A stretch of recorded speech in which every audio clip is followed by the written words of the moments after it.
Yes, alright. Mbakulisaayo enkya y'obwaleero mukuliko obwakedde mikwano gyange mwenna abeekuumira ku UG Update TV mukola kyamaanyi nnyo mbayozaayoza gyonna gye mututuusaako engalo. Olunaku lwa Sande kiwa buli muntu kati abamu bateekateeka kgenda ku makyakezi abamu muteekateeka kgenda mu ggandalo lya wiikendi naye kyonna kye kiri tugenda kuba nga tubaweereza okusobola okulaba nga mufeedingibwa information emala. Nga ddala mukana akaseera nga tutuukiridde mu kaseera ka 2026 general elections nga ne campaign weewaawo already zitula zatandise dda. Kati ke kaseera munnayuganda okutunda omwoyo gwo ng'okweka emira ensanafu okulaba nga akaluluku tekagulwa bunusu gwali eyampuliriza.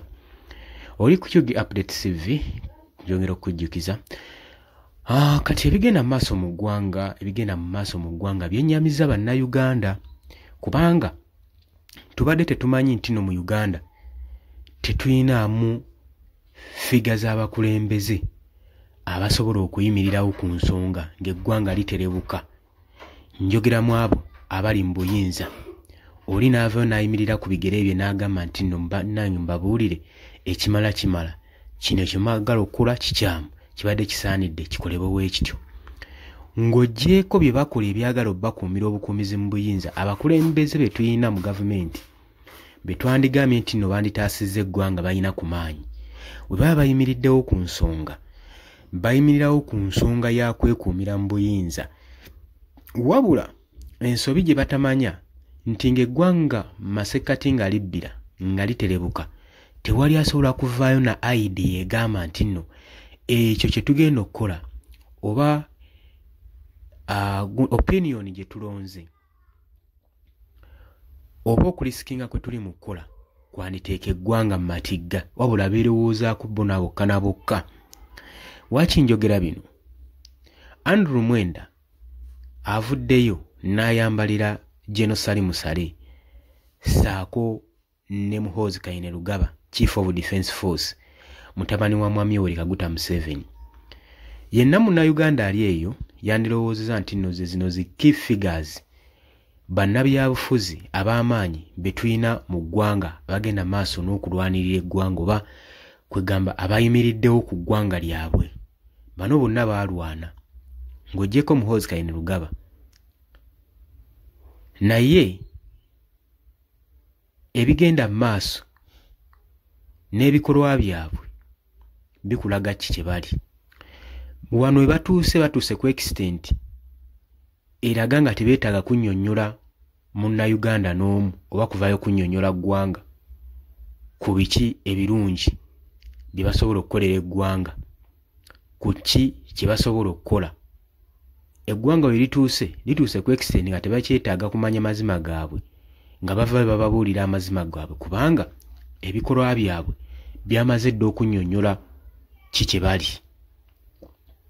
Waliwo extent w'otuuka nga toyagala kuwuliriza mazima gaabwe ng'ebikolwa byabwe byamaze dda okwogera ekituufu ki kye bali bano abasajja naye ng'ekyo tebakimanyi.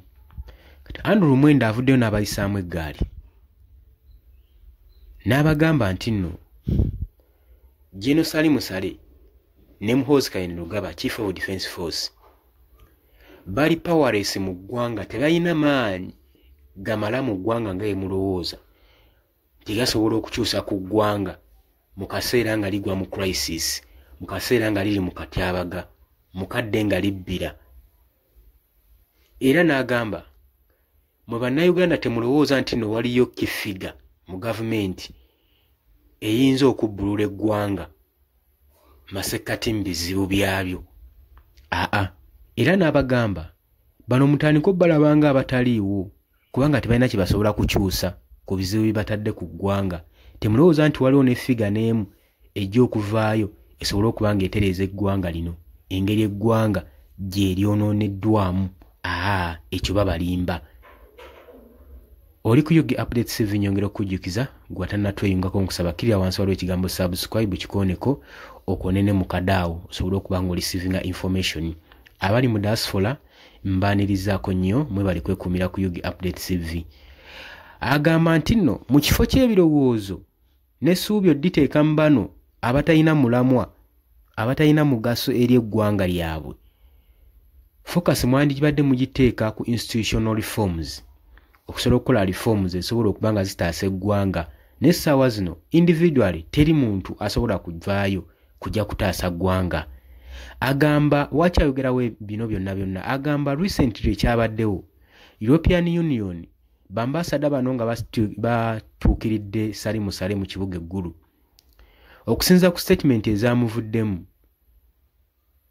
kubanga jjukira bano ekyade kibatutteyo babadde bagenze kwemulugunya ku nsonga za Chief of Defence Force Muhoozi Kainerugaba ng'agenda mu maaso n'okulooninga bambasada bano ng'abagamba nga wagenda obbakwata wagenda obbasiba nga bwagenda okuba nga abeexperinga abagoba mu ggwanga lya Uganda kubanga obwo buyinza abuyina. We bayogeddeko ku byonna era n'abazungu bano ne bamunnyonnyola n'ensonga zaabwe nga bamugamba kino tetukikolera ffe tukikola lwa ggwanga lyammwe kubanga kino kikikolwa kikyamu nnyo kisobola okuttattana diplomatic relations wakati w'eggwanga erya Uganda saako n'amawanga ag'ebunaayira. Sina kyokka kijja kuttattana trade, kijja kuttattana investments wakati w'eggwanga lino Uganda. Sale yagambye nti nno Muhoozi Kainerugaba tujja kuba nga tumukwatako naye n'abagamba temulowooza nti nno waliyo individually ayinza okuvaayo okukwasaganya ensonga za Muhoozi okuggyako omuntu eyeetaagisa kitaawe yennyini Mwami Yoweri Kaguta Museveni engeri gye kiri nti mutabani we. Kakati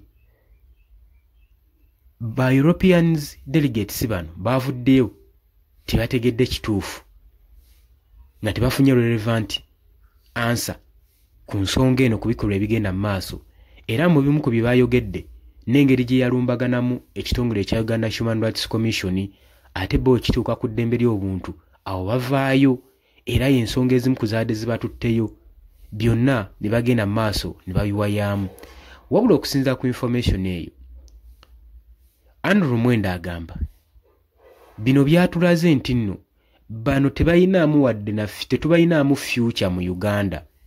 Twandibadde tufokasinga ku reforms okusobola okulaba nga tutaasa future y'eggwanga lyaffe Uganda wabula ne mutaleeka ssuubi mu bantu we bati kubanga bali powerless mu ggwanga tebayina mulamwa tebayina na kye basobola kukyusa ku ggwanga wakati mu buli bw'enguzi wakati mu kutuntuzibwa ng'eggwanga lirimu obuwambe eggwanga nga development yayo eri wansi development infrastructure ziri wansi ebyamalwaliro education health facilities enguudo. Agamba nti eggwanga teri muntu kuba nasobola kuvaayo ditaasa okuggyako institutional reforms gwe mukwano gwange ali eyampuliriza. Kujjukiza oli ku Yogi Update TV kosinza obba ng'otuwuliriza gwali eyo yonna kutegeeza nti kyandisaanidde ogende maaso n'okusubscribinga likinga sharinga. Simanyi okusinziira gwe ku ndowooza yo osobola okujja mu comment section n'otutangaaza gwoza ki kituufu ekisaanidde okukolebwa. Golowooza eggwanga lyandibadde lyesigama ku basajja ab'amaanyi ba high ranking officer abali mu ggwanga era bebatwalanga abali mu kuvuga eggwanga balivuze bulungi balivuze baliterebudde. Olowooza ki ekisaanidde okukolebwa okusobola okulaba ng'eggwanga literenkera? Ye ani gwe tulina okwekubirako enduulu okusobola okulaba nga ajja ayambe eggwanga lino? Nze okusinziira ku ndowooza yange gwe kennyini gwalina okwekubira enduulu gwe nga ggwe kaseera osituke ogambe nti ekimala kimala. Y'engeri yokka gye tusobola okuba nga tutaasaamu eggwanga lyaffe Uganda. Oli ku Yogi Update TV mbagaliza weekend ennungi, mbagala nnyo, mweraba. Tugenda kuba nga tukomawo.